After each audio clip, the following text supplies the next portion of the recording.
Welcome to Honest Footy Review. My name is Leggy, and as always, I'm joined by Wally. How are you, mate? I'm good, mate. I'm very well. Fresh after a nice weekend, nice family weekend. Watched a lot of footy. It was a good weekend of footy. We'll talk to that, obviously, in detail. But, mate, no, I'm going well. How are you? You got a bit going on. Yeah, well, we're recording on Tuesday because of me.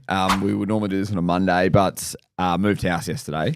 Had to be out of one and into another one, which is just like, as we all know, is a very hectic experience, especially knowing that you're kind of sorting out both ends. You know, you got to get the other place clean and ready to go for that inspection, and then you got to go to your new one and get all that sorted, and a lot of moving parts. Thankfully, not moving too far away. It was about a 1,500 meters away, which is obviously good. But I just feel like, even today, I just feel gassed. Like, we're doing the record, then you got to go to work, and you feel like your brain's just got so many. And then you got back into it tonight. More little things, boxes to sort out. You need a couple of days just to attack it. Now, you're cleaning. Do you have a cleaner? I do have a cleaner. You got a cleaner? Yeah, very I've got good. a cleaner. I like that. He's good. Well, they're good. There's a group of them, obviously. But he did. He'd be happy with me because I used him, sort of semi-regularly, just its normal cleans. Yep. Then I got him to do the end of lease clean, which was big for our relationship because I didn't know if they did that, right? You don't know if they did that. Took a bit of explaining, but we got that done. And as it can. And he's in there this morning getting the new place. Yeah. Is he like the owner of the business? I believe he is. And he's doing... You are number one customer. top number one top shelf, yeah, absolutely. And Mother's Day was good? Mother's Day was great. Yes. I remember you spoke about long on our... lunch. Yes. Nice long... We did the Jack's footy in the morning. Great. And then caught up with my folks and all of that. And then we did long lunch. Great. Bit of Italian, plenty of pasta and that, a lot of Negronis. Yeah, and nice. It was fantastic. Then went home for a couple of great games of footy, which Kylie loved. And then of course she'd be very happy with that. Yeah. Well, we should dive into that. We've kind of gone a little bit down the path of other stuff, but storylines from the round. And you did say the Sunday games were pretty good. It was actually I believe they've called it with the average 10 point margin. It was of all the games calculated together. It was the closest round of footy since the AFL era began. Yep. Doesn't necessarily mean for mine that it was the best round of footy. I agree with that. Yeah. And there's certain things that happen over a round, and I don't think that when we got into Sunday, anyone was going, this has been a great round of footy. No. And then it was just on its head, and then when the margins came out, and we have a look, like if you have a look at the games, Freo Collingwood was exciting. Yes. St Kilda Carlton wasn't a great game of footy, was it? No, it was. That wasn't a great game of footy. It started well. The first quarter was a bit of a shootout, and then it kind of just turned into an arm wrestle after that. And I felt like I think the last quarter there was only maybe 4 goals kicked. Yeah, it was pretty scrappy. Hawthorn Melbourne was shit. That was terrible. And Hawthorn again, I don't know, not playing well but winning and winning. They've won by like. This has been... Well, it got better. 35 points probably... Yeah, but this is my point. Flattered you. I don't know. Like, if I'm... Maybe what it is that I'm not used to this because we haven't done it in a while. It's sort of been 10 years since we did this. But this is kind of like Brisbane and Collingwood, that these just doing enough and not playing well and banking wins, but not playing well and banking wins by 50 and 65 and 35 points. It's like... It's not bad. Essendon Swans wasn't great. It was just a late comeback. Yeah. The umpiring was horrendous. Yep. That's the worst umpiring we've seen. Suns Dogs was good, and the showdown was amazing. The showdown is the showdown. It's the greatest rivalry we have in footy. It is great. And then Sundays were good. Was North Melbourne Brisbane a good game of footy? I don't think it was just a draw. It was just a scrappy, shitty game of footy, but the draw makes it look like it was good. Yep. West Coast Eagles was fun. Look, it's very, very close. I'm not going to shit on it all. I'm not saying it was a bad round of footy. I'm just saying it just because it's the closest doesn't mean it's the best. But can I just want to go back in time a little bit because the round that sticks out in my head is I've always remembered it because I was part of a pretty large scale fantasy comp that we ran ourselves. And we had our own setup, and I used to have to do a write up pre and post and that for it. So I remember talking to this thing, and into the round we go, all right, guys, this is going to be a shit round of footy. We know it. Best of luck with teams. It's all about trying to make some money on the punt and just do your fantasy teams and all that. And afterwards go, is this the best round of footy of all time? It was round 10, 2012. You guys started off by losing to Richmond. Oh, was that game? In 7 points. It wasn't even meant to be close. It was meant to be. The expectation was. Well, we were okay in 2012. I wouldn't have said we were good. We still missed the 8. But no, I remember I was at that game Friday night. They were favourite anyway. But it was a shootout. Good It wasn't game of meant to be. On the Saturday, Geelong Giants put a line through because Giants were brand new. Hawthorn were playing North, and everyone goes, this is going to be a bloodbath. It was, but Buddy kicked 13. Yeah. See, this is what I'm talking about moments. Then was this the James Polkinghorne talk in the Brisbane game? Yeah, it was. Yep. Yeah, So then Freo lost to Adelaide at home when they shouldn't have. So it was Adelaide went over there upset. Remember Freo 12 we're talking about when they were right. It was Ross Lyon's first year. Yeah, and they were like going really, really well, and they moved, and we saw that. Adelaide actually went through the finals. And Port Adelaide, Carlton, that was fine. Essendon lost to Melbourne. Melbourne weren't meant to win a game of footy. Melbourne were hopeless, and Essendon in the wet Saturday night, it was an absolute like, how has this happened? Yeah. And then Brisbane Lions did what no one does, which is West Coast got to 101st, but then Brisbane came over the top and beat them. Yep. And then there was another upset in the round. I remember coming out of it and going, it was amazing. Now, when I look back, though, this is the thing, is I looked back at that, and I looked back at that this morning or actually last night when everyone was sort of talking, you hear all the footy shows talking about best round, and you look and go, this is the difference. I look at that and go, there was so many amazing moments. There was multiple shootouts, close games. Buddy kicked 13, like a late kick to steal a match, teams winning on the road, a team that no one thought was going to win got their first win. All of those things. Is that better of like 5 amazing moments or just every game is close? And that's what I don't know.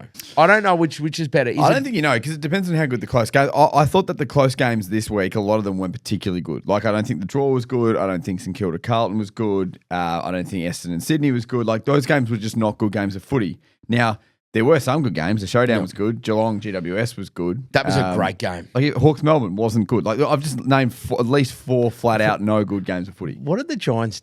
How do they? Well, I want to talk about that later. Down there. Okay, I want to talk about that later. Let's get into it. All right. So, well, quickly, you spoke about the Hawks. Is there anything else to add to that? You're winning. No. Yep.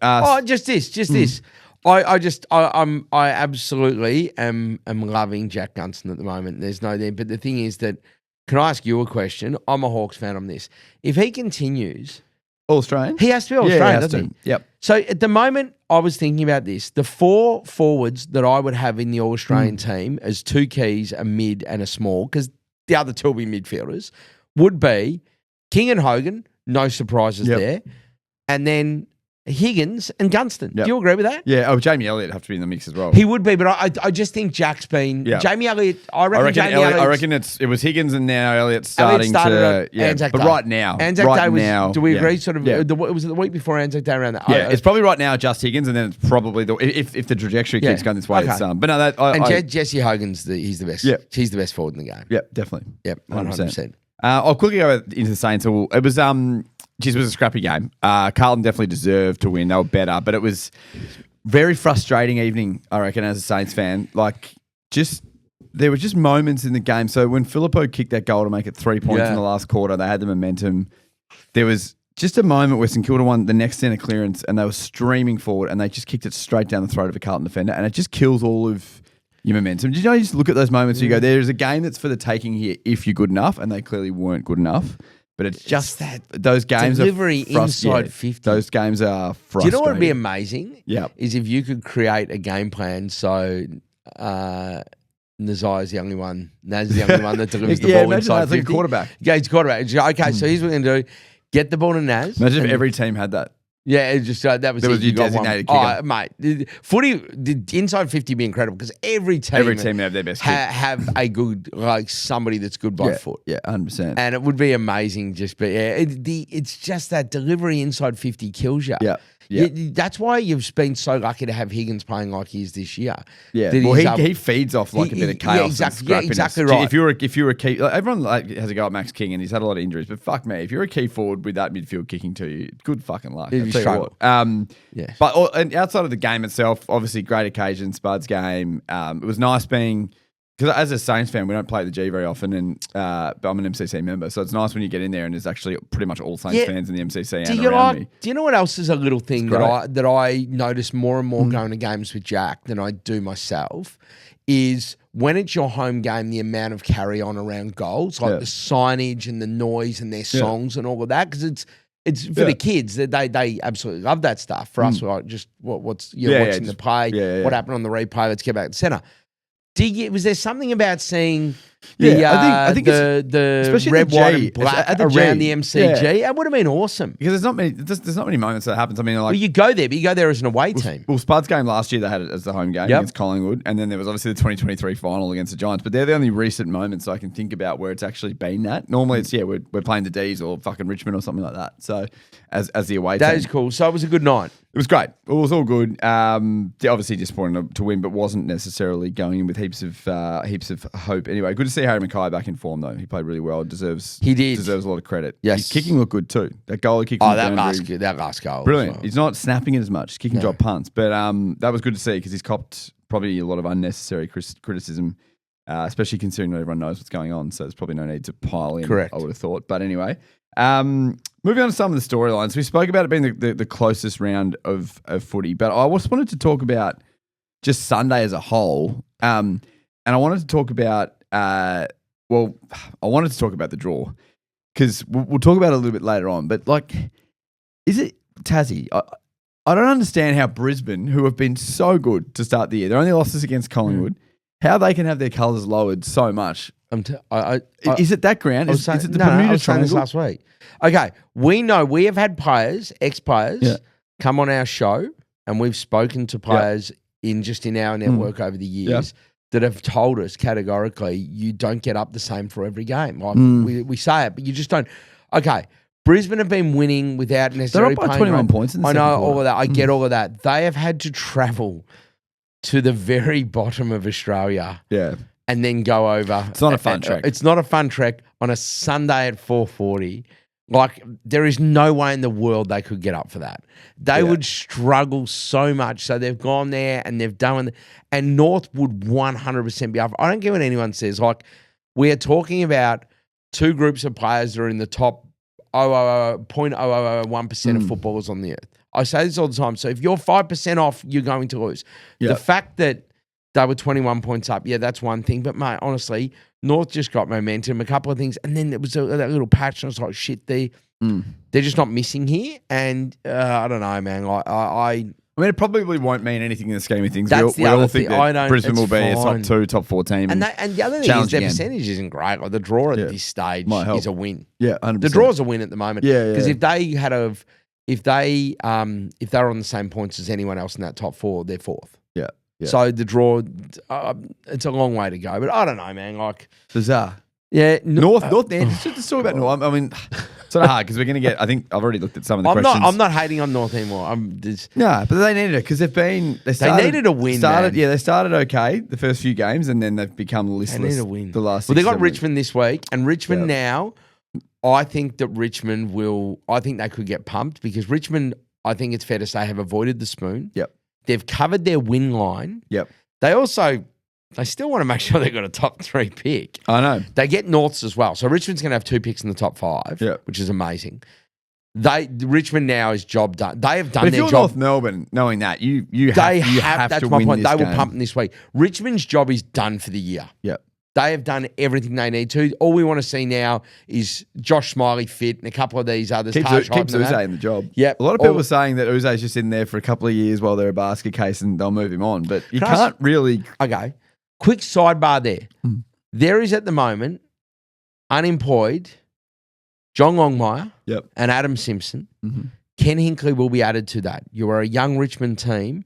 Who of those would you get? I'd go Horse. I'd say it in the order I said: Horse, Simpson, Ken. I wouldn't get Ken for the young kids. Yeah. Although he is good, he's got what he did with Horn. Great relationship builder. But it's more. I'm going. Hang on. This is Richmond. Yep.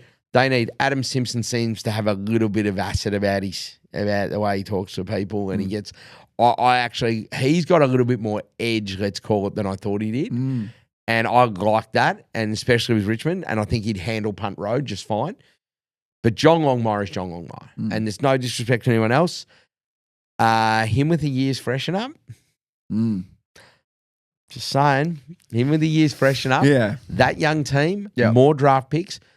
I think that they should just throw the kitchen sink. They should take those 2 picks and go and get Harley Reid.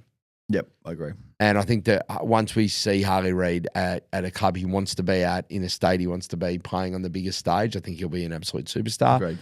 And just that extra couple of years, big body in there. And yeah, they should do that. Speaking of horse, because this is a good little segue, I wanted to say the Swans are cooked. We can all say that. Yep, they're done. Like, there was a little bit of it's injury, man. The 2 teams outside the top 8 were Sydney and Carlton, because there's not going to be too many changes now. I think we agreed probably 7 teams in that 8 are probably a lock. So there's maybe only one spot were the Swans going to be that team after they had that win against the Giants. But I mean, mathematically, of course, they still can. But I just don't think that team is good enough. They're not playing consistently enough, and they've fallen off. I'll give it to you now. Got a lot out as well. So Taylor Adams has test written. That is it. So these are the ones that are out for 2 or more weeks. Now, Amadi. Okay, now I know that, and I'm not going to read them all, just once. I know that he's not the best key forward, but he's important for their structure. He is important, but you've also got Logan McDonald out as well indefinitely. You've got Malikan out until the halfway point of the season as well. Robbie Fox, who was starting to play some good football and he's a bit versatile, he's out. Gordon's still out for another probably 2 months, let's be honest. Callum Mills, they have no return date. Paps is another, when he's up and about, he's one of the best small forwards and match-winning players in the competition. For them. He's out for 6 weeks as well. I'm not even mentioning the likes of Cunningham and others, but like, that's an insane list. So I think that they can go, all right, if we don't make these finals, that's actually fine. Get the players back. Get all of these players right from this point. Don't just push players and limp to a final series and lose in the first round to 100%. Brisbane on the road or something. Yep. What you're better off doing is just getting the players right, another year of this system getting used to, coming back fresh next year. Yep. They will be a great bet next year. I'm telling you, I'm already looking at it. If they don't play finals and they get their list right in terms of a fitness thing, with another year for Dean Cox, they'll be double figures to win the flag in 2026, and I'll be having a big piece of it. Yep. That's. I'm already looking ahead. Yep. So I don't. It doesn't matter. Well, and what's the point of limping into the 8? What's the point of that? Please. One other thing I wanted to bring up. Yep. I don't like Connor Rozee winning the showdown medal when your team doesn't win. Well, no, he also wasn't the best player on the ground. Phil thought was. I just don't. He was the best midfield or midfield defender. Yeah, whatever. And look, if you look at the Crows disposal wise, I'm with you though. Peatling was there, 24, but it's not about that. I think who had the most impact on the game? You have to be Nathan Buckley. Well, it was. You have to be Chris Judd. Gary Ablett kicking 9 and 89 or whatever he kicked. 8 that's what we're talking about. Mate, 2008, Gary Ablett Jr. was the best player on the ground, right? Yeah. But they lost by the 4 goals, so they don't pay it. It's got to be close. And I know it was close. Can we just move to the American system? The MVP, the best player on the ground is the best player in the winning team. You won the game. Let's just do it. Agreed. Let's actually do it and move to that system where it's not a rule. Yep. It's unwritten, but that's what happens. Just also, like, I know unless it's someone kicks it's an 10, otherworldly performance, or has 50, or has 10 tackles, 10 clearances, and 12 score involvements, whilst also kicking a couple themselves. Like, unless it's that level of football, I think Connor Rozee had a good game. He did. It was a great game. It's just. Your team lost. I just don't see how that's good enough to win the medal. I'm fine. Yeah, and by the way, medals are different to Brownlow votes. If you're giving Brownlow votes, umpires do whatever they want. That's fine. You're looking at the best player on the ground. A medal, it should be like you won. Correct. You pulled your team over. We're 1,000%. I reckon our community would agree with that. Yeah, well, just give it to hit us up. I'm surprised no one has about that when we asked, obviously, for everyone's takes this week, because I just think it was pretty glaring. And I didn't watch the medal presentation. I'd turned the game off at that point, because I didn't really think about it, didn't care. But then I was on Instagram and I saw a photo of him with the medal, and I was like, that just doesn't feel right. No, it didn't. It was weird. Commentators, everything after, you can tell. What's the gap? Like that, if we agree that's the biggest rivalry in football, they've now gapped the rest, haven't they? Like there is because what they have, the fans care and the players care. Yep. and doesn't matter how they're going, it evens out the most. So, like, I think that Carlton Collingwood fans care. I don't think the players hate each other. No, it's different. Yeah, I agree. So I saw someone. I don't think any of the big four teams, the players hate each other. I think it was Charlie Dixon. I saw a quote during the week where he said something like, whenever an Adelaide team's playing a Victorian team, we always unite them. But then when it's this turns households sisters, against each other. Yeah, partners, your friends, whatever it is. If you go for two different teams in this, they can't sit together. No. It's insane. It's nuts. Yeah, no, I think it's definitely got the rest. I don't even know what the next best is. Like. We were talking about this the other day. There's a big push for the Hawthorn Geelong thing, and that is modern. That still feels not as good now as it did 5, 6, 7 years ago. And that it's just the only thing is now that it has the credibility. Is it had the late 80s, early 90s, and then it had its renaissance from 08. Yeah. People say that one. I think that there is definitely. I think that there's. All the big four ones are thereabouts, but I genuinely think that the Western Bulldogs and GWS hate each other, and I love that. Yeah, yep. There is that, and it's a modern one. I think that the Derby's good. They punch on. They love it. But Derby. And the Derby. I think Brisbane GWS, Brisbane Gold Coast is building a little bit. There has been the Zorko Miller stuff, and I don't know. I think and I also think because I think the Suns fucking hate the fact that they can't get over the line at the moment. That's good. That is one to watch. I will say this, though. Full credit to GWS, who have themselves created 3 rivalries. So they have driven all those rivalries. The Collingwood one is more through social media and fun. The Sydney one, they have driven that. Like Sydney have gone, we don't care. They genuinely fight every game. But they're the ones that have pushed, going, we're like little brothers trying to push big brother. And the Doggies one, which stemmed from what may be the best final played of all time. If not, it's in the discussion. And then they have made sure to continue that. So whereas Gold Coast haven't really done that. Like what GWS have done, and considering they have the hardest market to sell into. I know it's the biggest, but it's also the hardest because they genuinely do not give a shit about anything other than Liga in the Western Sydney. Full credit. Yeah, full credit. Their CEO, Dave Matthews, and his band were talking about shortening quarters to attract more Sydney fans. Well, if you've got to do that, then you're probably trying to attract the wrong fans. Yeah, exactly. But I want to stay on the Giants because let's get into our honest takes. Yes. I think the Giants should relocate to Geelong. That's 5. Why not? That's 5 in a row. It is absurd what they're doing down there, to the point where you almost go into, no matter how the teams are performing, you almost go into this game and go, well, I backed him to cover. It was 16.5, I think it was. Yeah, it's a great bet. Which I thought was almost I didn't know necessarily whether they would win. I had no confidence. I thought the Geelong are just going to, they're going to, because Geelong is the one club, I think, out of all clubs that you go, when they need to right a wrong, they're pretty trustworthy, or get rid of I mean, they might go on like the Kennett curse. They won 11 or 12 straight. Like they do that to teams. They break those things before they happen to them. Like we're talking about, it's now. I'll tell you what, that game next year, if assuming, it's so good. They have to put it down. Well, it will be. Yeah, there's no way it would be at the Marvel or the G or anything like that. Let's go. Unless they only play once. Unless they only play once. Let's go. Sydney. Yes, let's go. Let's go. We're going to go down there in our orange. Yeah. And charcoal, and we'll go to Chin Chin. Yes, because they have Chin Chin. They have Chin Chin down there in the restaurant, and we'll go down. Yeah. We're doing it next year. I love the idea of being at that because that is, obviously I was being a little bit facetious, but I think it's amazing. It isn't that they should relocate, but they should be pushing for that game to be there every year. Because what's the bet that the next time they play it, Spotless or whatever it's called, the Geelong will go and beat them? Yeah, Geelong will pump them. Or if it's at Monica, Geelong will beat them. So this is the thing is that what Geelong, as I said, they won't. NG Stadium, sorry. They're no team's bunny, right? Yeah. No. So they're just not. So they will find a way to get this back, and they might cop them at the MCG in a final and beat them or something like that. But when they come to their house, and I don't care what they say, they 1,000% will be thinking about this. Oh yeah. All week in the lead up next year. Players all look at the fixture and go, fuck, we got him here again. Guys. Yeah, you have to. It's 5. It's bigger than. Do you reckon Geelong request from the AFL we don't want to play them here? Yeah, can we play them in Sydney, please? Fuck, that'd be a weird request, wouldn't it? Yeah. Can we play them at the cow paddock? Yeah. What's yours? Mate, for me, my main take, we spoke about it earlier, was that a close round doesn't mean it's the best round of all time, but it's more than that.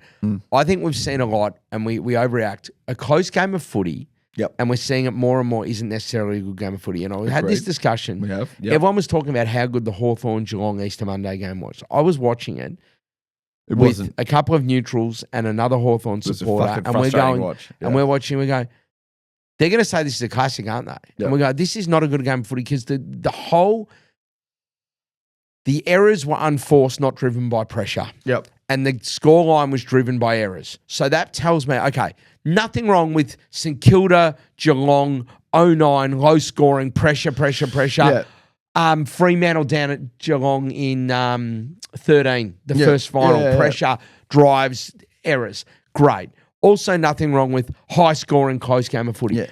When the errors are unforced and the errors are also dictating the scoreline and the closeness of the game, it means that one team has been professional enough to win and the other team probably should have won and just didn't do enough. So for me, that's it. Brisbane should have smacked North. That was just a draw. Brisbane underplayed late. North didn't overplay. That's what happened. So I start looking and going, I think that we've got to differentiate between close game. Fun, great for a neutral, but let's not say it's a classic, it's an epic, it's a great game of footy. That's all I'm saying. I 100% agree with you. That's it. And then I'll give you an example. Melbourne versus Western Bulldogs in the grand final. Melbourne won by 72 points. Was a great game of footy. 100%. Because they were in it until late, and it wasn't until the last quarter where they absolutely blew them away.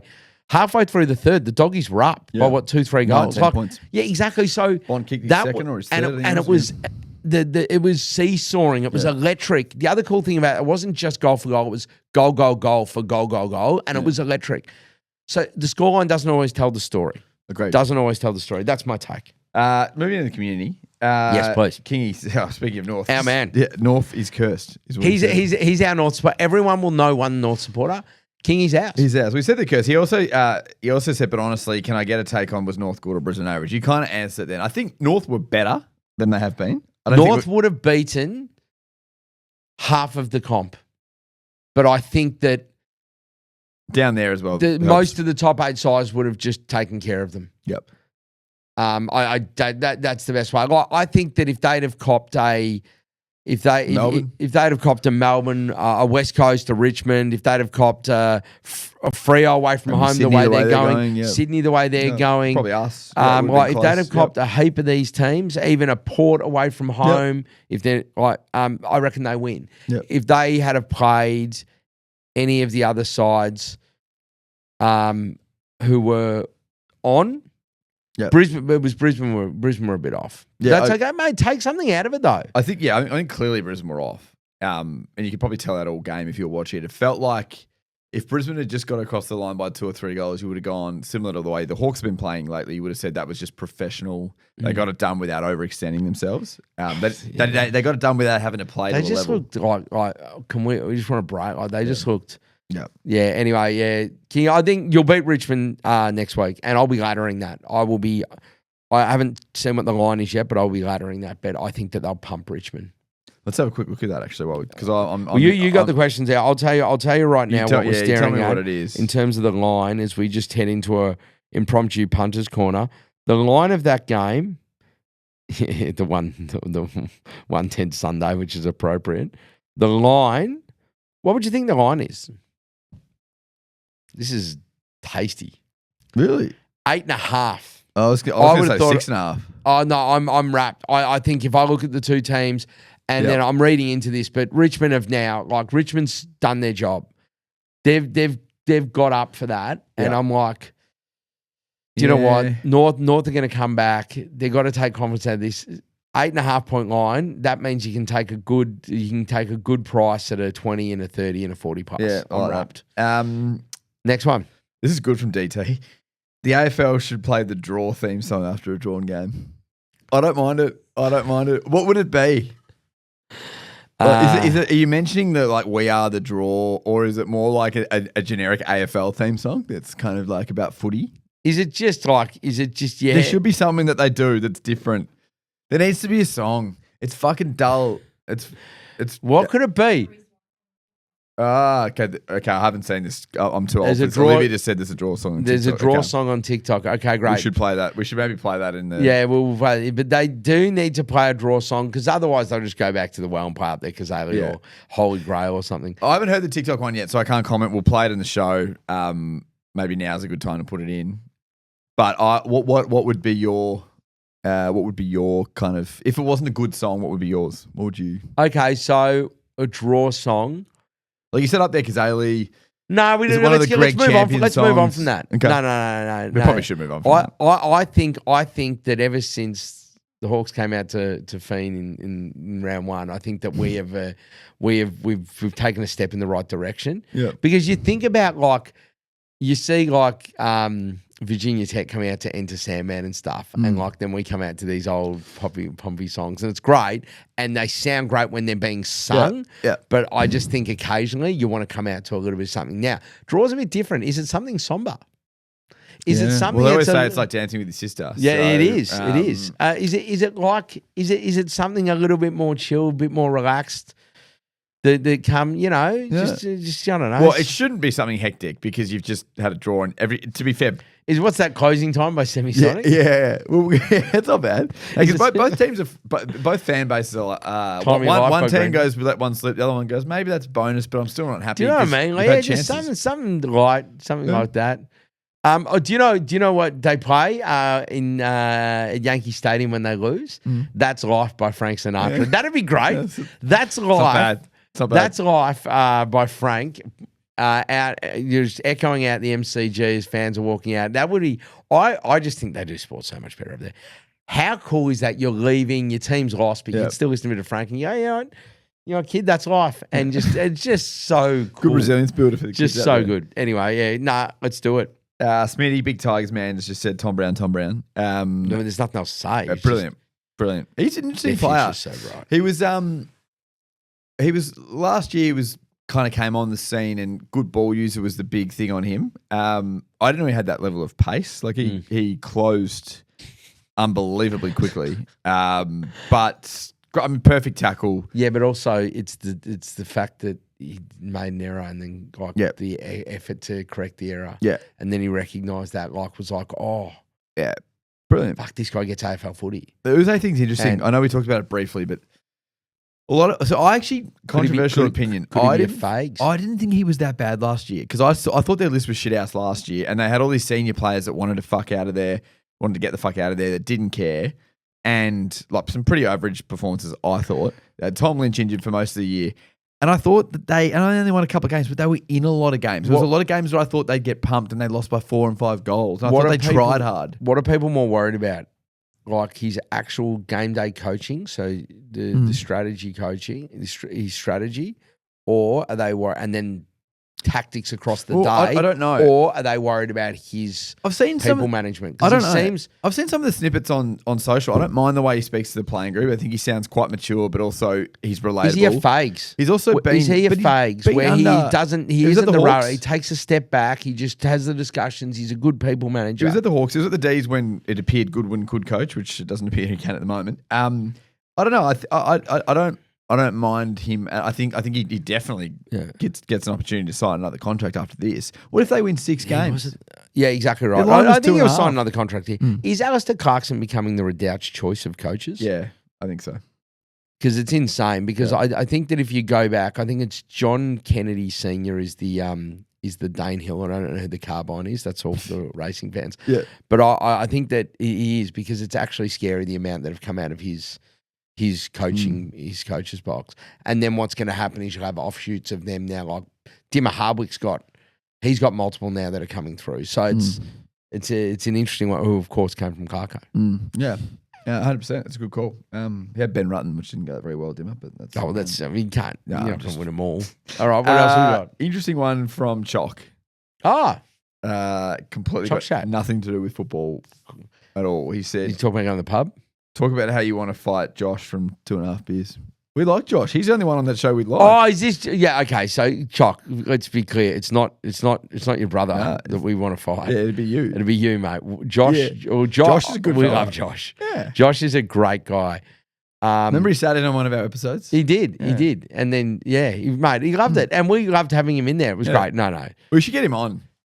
We should get him on for one of these footy But reviews. let's get Josh on. Okay, so this is, okay? Josh is Josh, this is an official welcome to you. Chock, you're not invited, mate. It'll just be Josh. You're more than welcome to drive him in and wait in the car. Yeah, 100%. Sorry, Chock, but it's Josh, mate. Love you, mate. This is a good one. Good take. Tristan, is it Sherry or Sherry? Sherry? Is it Sherry? Sherry? We should know because the point... Tristan Sherry. Yeah, it's Sherry. Sherry. The point that this person is trying to make is bang on. DT saying, should he start sizing up his AA blazer? Ooh. I think so. Oh, do you know what hurt? It's just that recent Gorn performance. Yeah, but that's one performance. And I know, but Simon, I'm going to say this again. Tom Liberatore and Nick Voston do not have All-Australian blazers.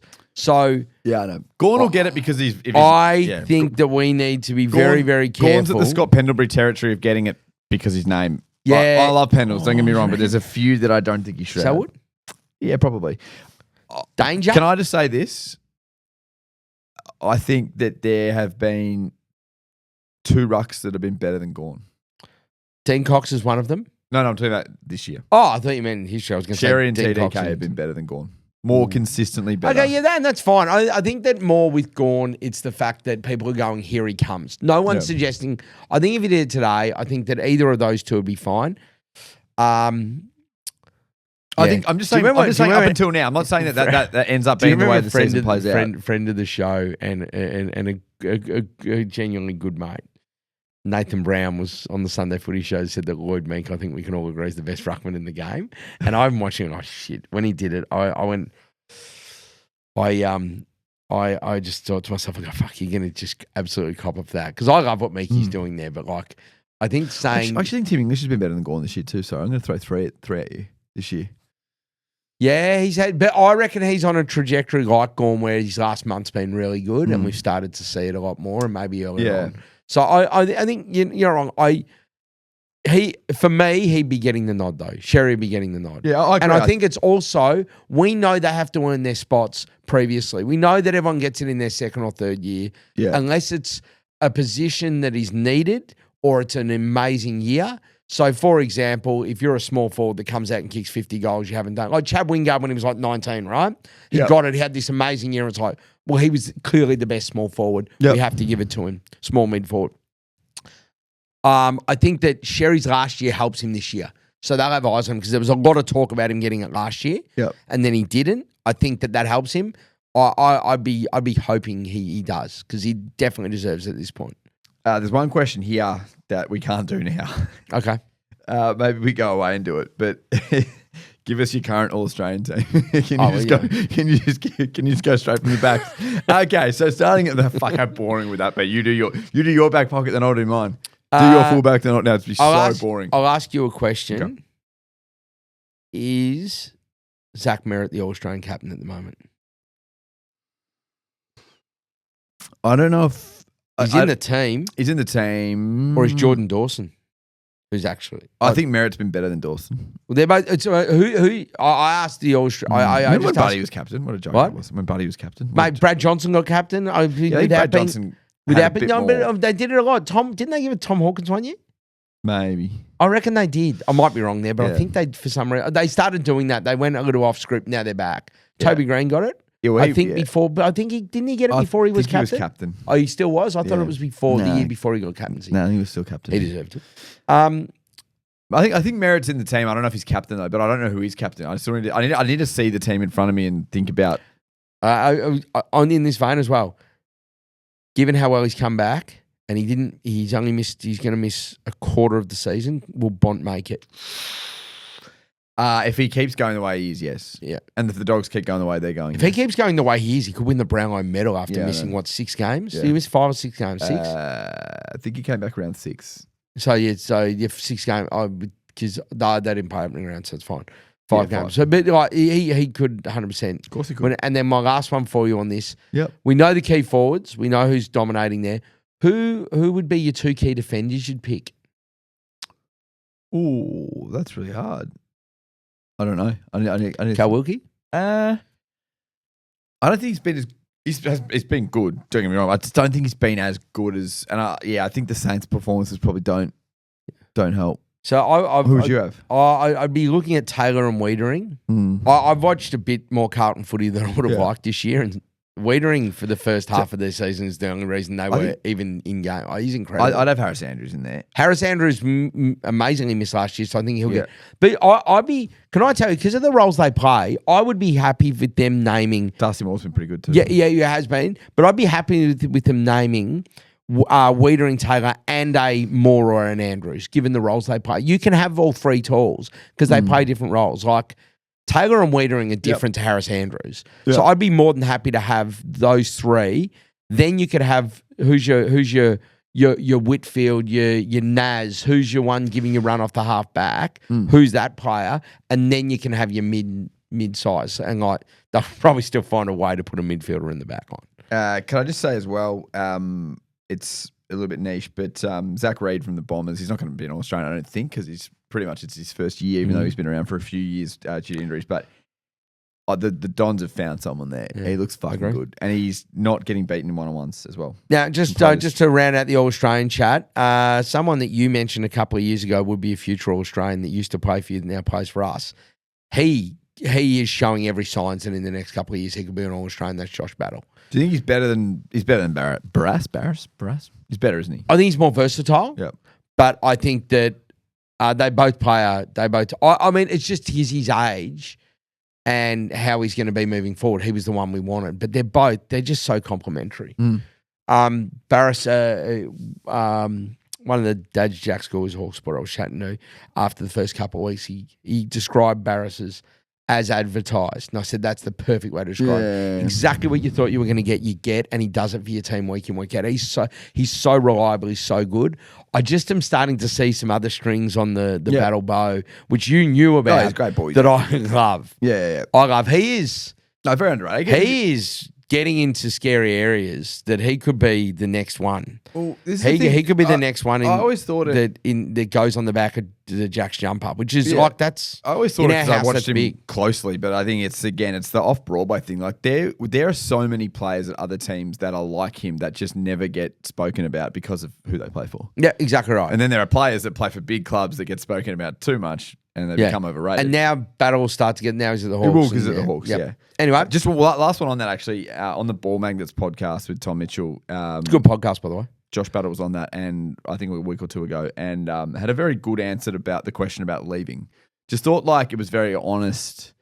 You know when players talk about leaving, and you just know that you're lying through your teeth. You're like, you're left because you got 1.2 mil, mate. Don't fucking pretend like it's a great situation in a great environment. Grab my family. Fucking coin, right? Yeah. Battle had the same offer pretty much from both teams. In fact, St Kilda had to get to Hawthorn's offer to try and keep him. I just thought the way he answered about, I always thought I was going to be a one-club player. It was something that was massive for me.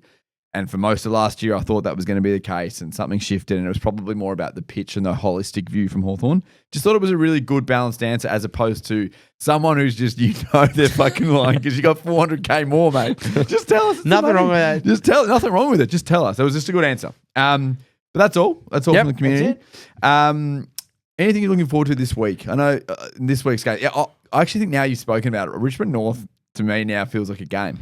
Yeah, Richmond North. It's good that it's at the G as well. 100% be watching that. Look, we play Thursday night. Yes, Darwin. Which I am looking forward to and not looking forward to. So I'm looking forward to a bit of Thursday night footy at home.